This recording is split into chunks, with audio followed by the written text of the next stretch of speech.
है।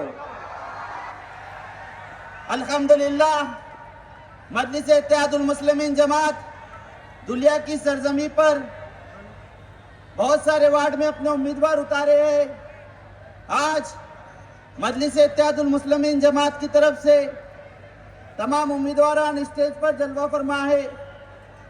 मैं आप तमाम हजरात से गुजारिश करना चाहूँगा कि मजलिस इत्तेहादुल मुस्लिमीन जमात को अपना वोट देने का जो अधिकार है, इस अधिकार को इस्तेमाल करते हुए मजलिस इत्तेहादुल मुस्लिमीन जमात को अपना वोट देकर आप कामयाब करें।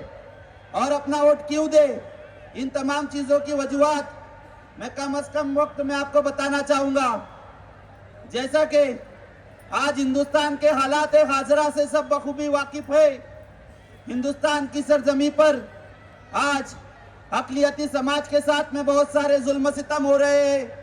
कभी हमें 3 तलाक के नाम पे सताया जा रहा है, कभी शरीयत में मुदाखिलत की जा रही है, कभी वक्फ बिल के नाम पे सताया जा रहा है, कभी बेकसूर नौजवानों को जेल की सलाखों के पीछे कैद कर दिया जा रहा है, कभी जो है हमारी मस्जिदों की माइक से दुश्वारियां पैदा हो रही है, कभी हमारी नमाज से दुश्वारियां पैदा हो रही है। और इन तमाम सवालात देने की जब बारी आती है तो दस्तूरी और संवैधानिक दायरे में रहकर मजलिस इत्तेहादुल मुस्लिमीन की तरफ से आवाज उठती है। जब हमारे लिए लड़ने की बारी आती है, संवैधानिक आवाज बुलंद करने की बारी आती है, तो हमारी पार्टी के कायद जनाब बैरिस्टर असदुद्दीन अवैसी साहब हमारे लिए आवाज उठाते हैं। जब 3 तलाक का मसला आता है तो मजलिस आवाज उठाती है। इसके अलावा हिंदुस्तान की सरजमी पर अगर जब हक और सच की बात करने की और आवाज बुलंद करने की बारी आती है तो मजलिस इत्तेहादुल मुस्लिमीन ही अपनी हक की आवाज उठाती है। तो मेरे भाइयों, जब हम परेशान हाल होते हैं, जब हमें मजबूत क़यादत की जरूरत होती है, जब हमें अपने अधिकारों से लड़ने की जरूरत होती है, तो मजलिस इत्तेहादुल मुस्लिमीन और मजलिस इत्तेहादुल मुस्लिमीन के तमाम कार्यकर्ता आपके लिए सड़कों पर उतरते हैं। लेकिन जब वोट देने की बारी आती है तो हमारे इलाकों में बहुत सारी पार्टियां तशरीफ लाती है।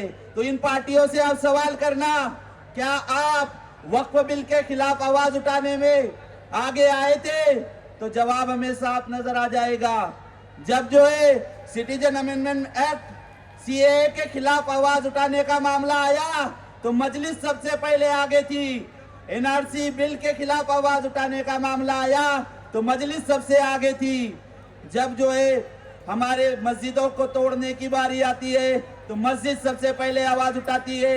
जब जो हमारे मदरसों की, हमारे बच्चों की तालीम और तरबियत का मामला आता है तो मजलिस सबसे पहले आगे आती है। ये सब तो छोड़ो, जब सरकार नामदार मदीने के ताजदार आप सल्लल्लाहु अलैहि वसल्लम की शान में गुस्ताखी की गई तो महाराष्ट्र की सरजमी से मजलिस की तरफ से आवाज उठी और हिंदुस्तान की सरजमी से असदुद्दीन अवैसी साहब ने आवाज उठाए। तो मेरे भाइयों, हमारे लिए हमारे नबी से बढ़कर कोई नहीं है। जो हमारे नबी का नहीं हुआ वो हमारा नहीं हो सकता मेरे भाइयों।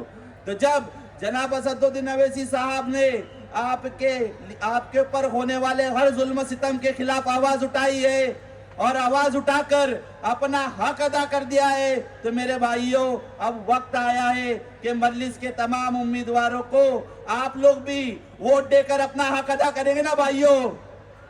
करेंगे ना इंशाल्लाह?